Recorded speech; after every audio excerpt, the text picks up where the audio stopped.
हमारे देश में सरकारी अस्पतालों की बदहाली किसी से छिपी नहीं है, लेकिन सरकारी अस्पतालों की किलर सिस्टम से जुड़ी जो खबर हम आपको दिखाने वाले हैं वो असल में शोक समाचार है, जिसे जानकर आपको दुख भी होगा और गुस्सा भी आएगा। महाराष्ट्र के नांदेड़ में शंकर राव चव्हाण सरकारी अस्पताल में 36 घंटे के अंदर 31 लोगों की मौत हो गई। 1 और 2 अक्टूबर को इस अस्पताल में 24 घंटे के अंदर 24 मरीजों ने दम तोड़ा था, जिसके बाद अब 7 और लोगों की जानें चली गई। मरने वालों में 16 बच्चे शामिल हैं। कुछ लोग कह सकते हैं कि इसमें कौन सी बड़ी बात है, अस्पताल में मरीजों की मौत तो होती ही रहती है। यही तर्क अस्पताल का प्रशासन और महाराष्ट्र में चल रही डबल इंजन की सरकार की तरफ से भी दिया जा रहा है। लेकिन ये मौतें प्राकृतिक नहीं है। इन मौतों के लिए ये नहीं कहा जा सकता कि भगवान की यही मर्जी थी। नांदेड़ के सरकारी अस्पताल में 36 घंटे में 31 मरीजों की मौतों के लिए सरकारी स्वास्थ्य सेवाओं की बीमार व्यवस्था जिम्मेदार है, जो खुद वेंटिलेटर पर है लेकिन जान मरीजों की जा रही है। आरोप लग रहे हैं कि ये मौतें दवाइयों की कमी की वजह से हो रही हैं, लेकिन ना तो अस्पताल प्रशासन और ना ही महाराष्ट्र की शिंदे सरकार इस बात को मानने के लिए तैयार है। हद तो यह है कि 1 और 2 अक्टूबर को जब 24 मरीजों की मौत हुई तो अस्पताल प्रशासन इसे रूटीन डेथ्स बताता रहा, लेकिन मौतों का सिलसिला यहां नहीं रुका। 3 अक्टूबर को जब 7 और मरीजों की जान चली गई तो अस्पताल प्रशासन को लगा कि अब मामला बड़ा हो गया है, लेकिन अस्पताल प्रशासन अभी भी इन मौतों की जिम्मेदारी लेने से बच रहा है और अपनी लापरवाहियों को छुपाने में जुटा हुआ है।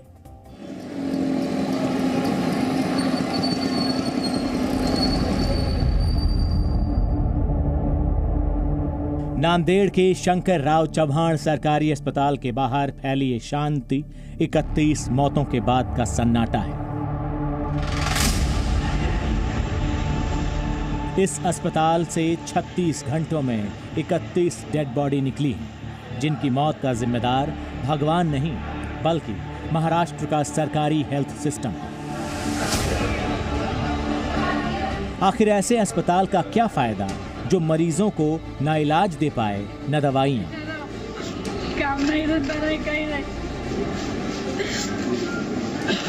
घटना तो बड़ी गंभीर है। आप देख रहे हैं कि यहाँ पर हालात बहुत गंभीर है। अभी तक 31 पेशेंट्स की डेथ हुई है। बच्चों की स्ट्रेंथ उसमें डेथ जो है वो तकरीबन 15-16 है। एग्जैक्ट फिगर मेरे पास नहीं, जो मुझे बताया गया है। तो कई कारण है। इससे गवर्नमेंट मेडिकल कॉलेज, इसलिए इसमें तुरंत कुछ फैसले गवर्नमेंट की ओर से होना ज़रूरी है। मेडिसिन्स बाहर से लाने पड़ते हैं, डॉक्टर्स के वैकेंसीज़ है, नर्सेस की वैकेंसीज़ है, डबल ऑक्यूपेंसी 500 बेड, तो 1000 पेशेंट्स अभी अब ज़्यादा करके सब ये रूरल एरिया से आते हैं, तो 1001 बेड्स यहाँ बेड तो 500 हैं, तो लोगों को नीचे सुलाना पड़ता है।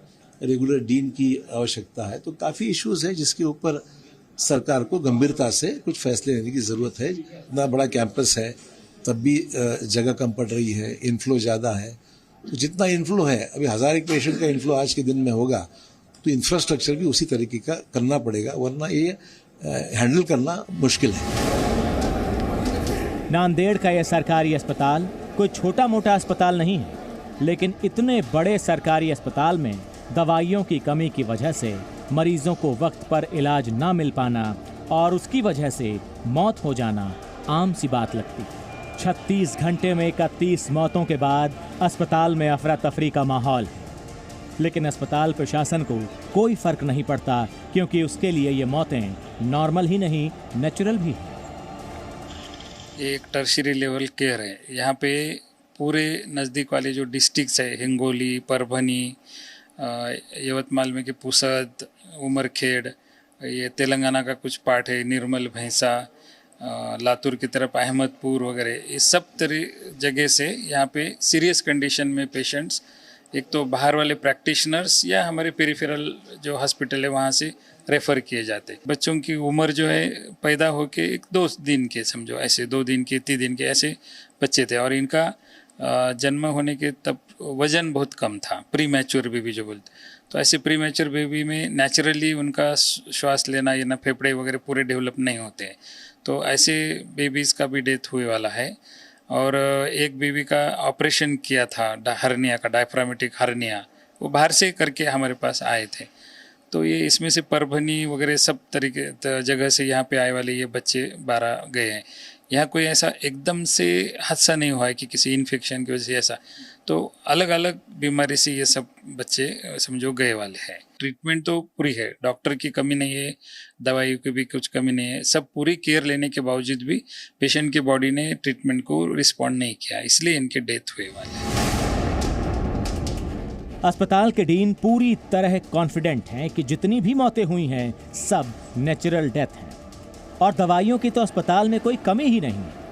हालांकि अस्पताल का स्टाफ दबी जुबान में सच्चाई बता रहा है और सच्चाई ये है कि अस्पताल में सांप के काटने और अन्य गंभीर बीमारियों के इलाज में इस्तेमाल होने वाली दवाइयों की कमी है, क्योंकि अस्पताल में इन दवाइयों की आपूर्ति करने वाली कंपनी ने आपूर्ति बंद कर दी है, क्योंकि कंपनी को अस्पताल की तरफ से दवाइयों का पेमेंट ही नहीं किया गया और इसका खामियाजा 36 घंटे में 31 मरीजों को अपनी जान देकर चुकाना पड़ा है। दवाएं हमको अभी दवाएं सब बाहर से मंगाए, उन्होंने जो सुई हमको बाहर से मंगाए, अभी यहाँ पे सुई नहीं मिलती, बोले सब बाहर से ले जाओ। यहाँ पे सब जो है लापरवाही है, यहाँ पे जो बात करे तो कोई बात करने को कर्मचारी तैयार नहीं है। माना कि जिंदगी और मौत भगवान के हाथ में होती है, लेकिन नांदेड़ के सरकारी अस्पताल में जिन मरीजों की मौत हुई है, आरोप है कि उनकी जान बचाना डॉक्टर्स के हाथों में थी, लेकिन इस अस्पताल के डॉक्टर्स के हाथ बंधे हुए थे, क्योंकि अस्पताल में उपलब्ध सुविधाएं और डॉक्टर कम हैं लेकिन मरीज ज्यादा।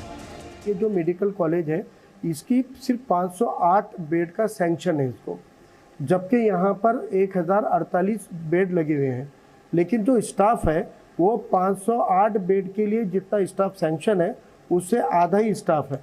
डॉक्टर होंगे लेकिन सिर्फ डॉक्टर से हॉस्पिटल नहीं चलते हैं। यहाँ पर तकरीबन 500 पैरामेडिकल स्टाफ और दीगर क्लास 3 क्लास 4 स्टाफ की ज़रूरत है, लेकिन 500-550 पेशेंट की नीड है अप्रूवल और सैंक्शन के लिए, तो उसकी तुलना में यहाँ सिर्फ 271 ही स्टाफ था, जिसमें कि 70 को इन्होंने कुछ दिन पहले रिलीव कर दिया, ट्रांसफ़र हो गए। और दूसरी बात है कि इमरजेंसी पेशेंट ये बता रहे हैं कि इमरजेंसी मेडिसिन अवेलेबल होती है, लेकिन हमने ये देखा है प्रैक्टिकल सेंस में कि जब यहाँ पेशेंट एडमिट होता है तो उनको दवाइयाँ बाहर से लानी पड़ती हैं।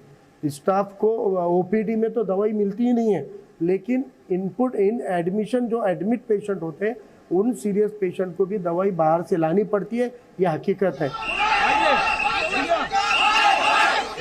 इतना बड़ा अस्पताल और इतनी घटिया व्यवस्था। नांदेड़ का सरकारी अस्पताल महाराष्ट्र की सरकारी स्वास्थ्य सेवाओं का आईना है, जो खुद वेंटिलेटर पर है।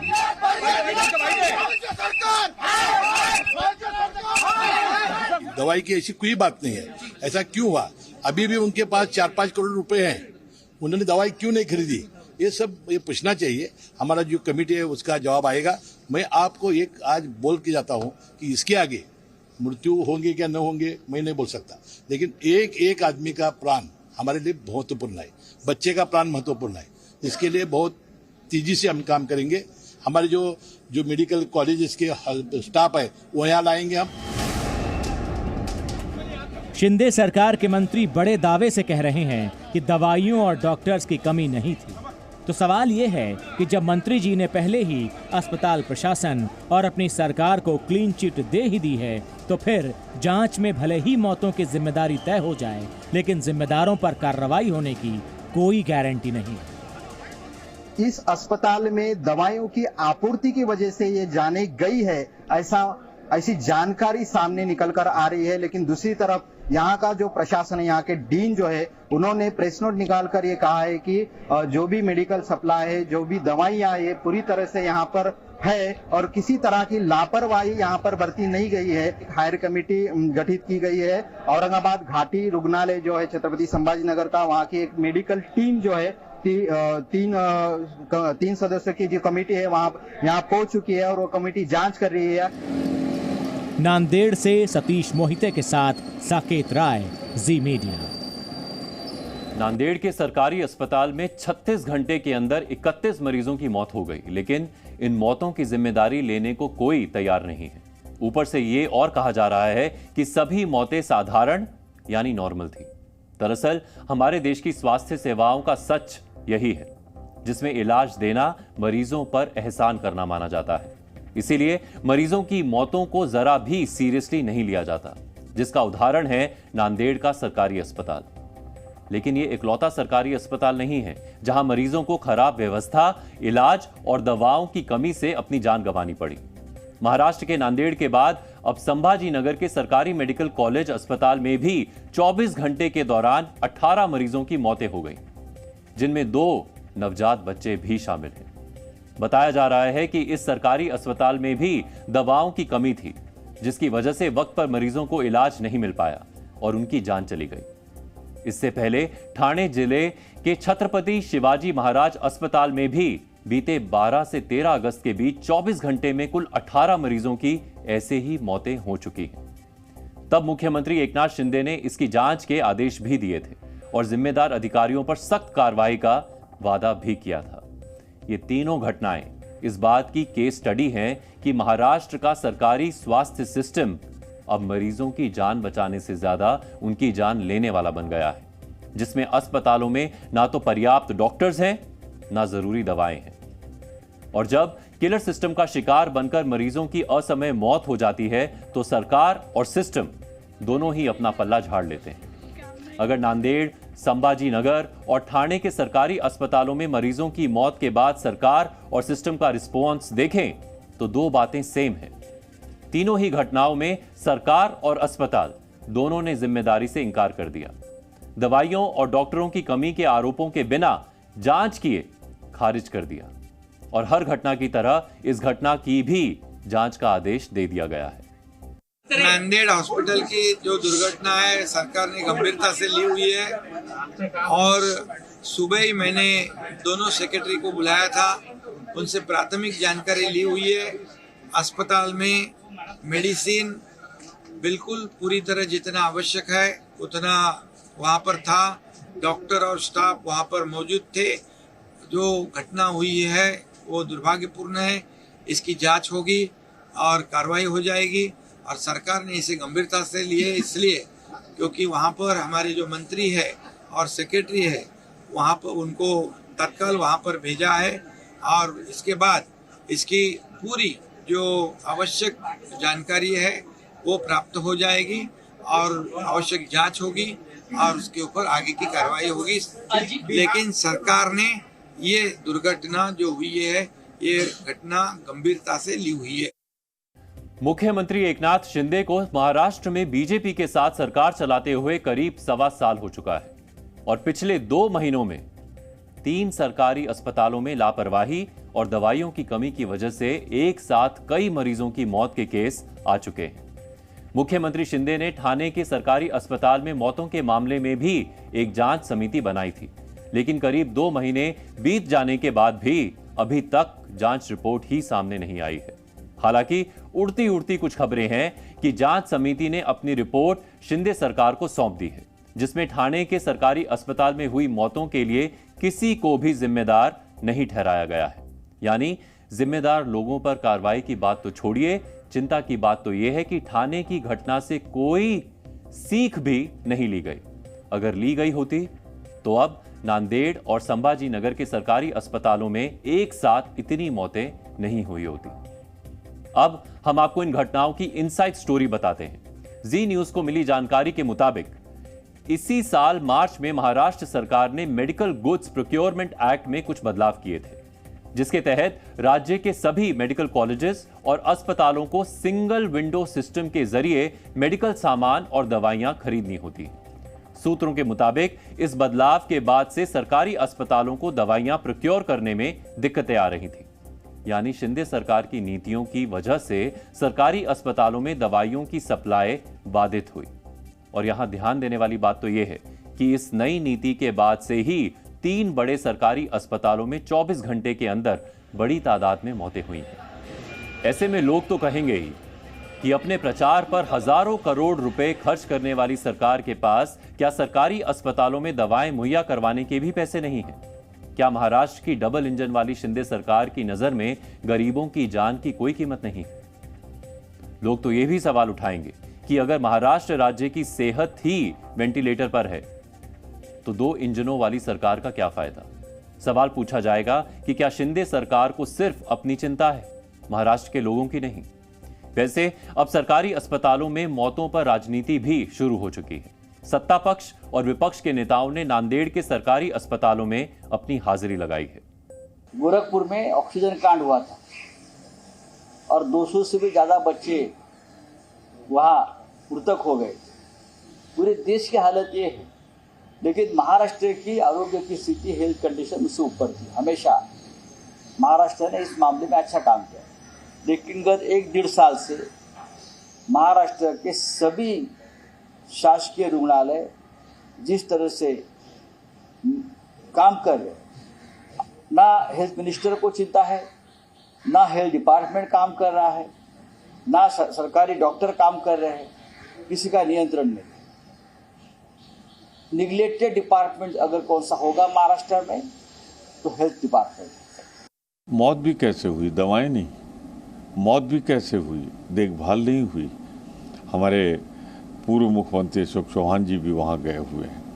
महाराष्ट्र में सच पूछे तो सरकार नहीं चल रही। भारतीय जनता पार्टी ने अपनी जिद पूरी करने के लिए तोड़ तो दिया शिवसेना को, पर जब शिवसेना से लोग गए हैं या एनसीपी से लोग गए हैं, वो चुनाव की तैयारी में लगे हुए हैं। वसूली जारी है, लूट मची हुई है महाराष्ट्र में। शासन प्रशासन नाम की कोई चीज महाराष्ट्र में नहीं रहेगी। विपक्षी नेता जो सवाल उठा रहे हैं वो भले ही राजनीति से प्रेरित लगे, लेकिन सवाल तो जायज है। मगर कांग्रेस और एनसीपी के नेताओं को खुद से भी सवाल पूछने चाहिए, क्योंकि महाराष्ट्र की सत्ता का सुख तो उन्होंने भी भोगा है। और सरकार चाहे किसी की भी रही हो, महाराष्ट्र की सरकारी स्वास्थ्य सेवाएं हमेशा से ही वेंटिलेटर पर ही रही हैं। सच तो यही है कि नांदेड़, संभाजी और ठाणे सरकारी अस्पतालों में मरीजों की मौत की स्क्रिप्ट सबने मिलकर लिखी है। Zee News.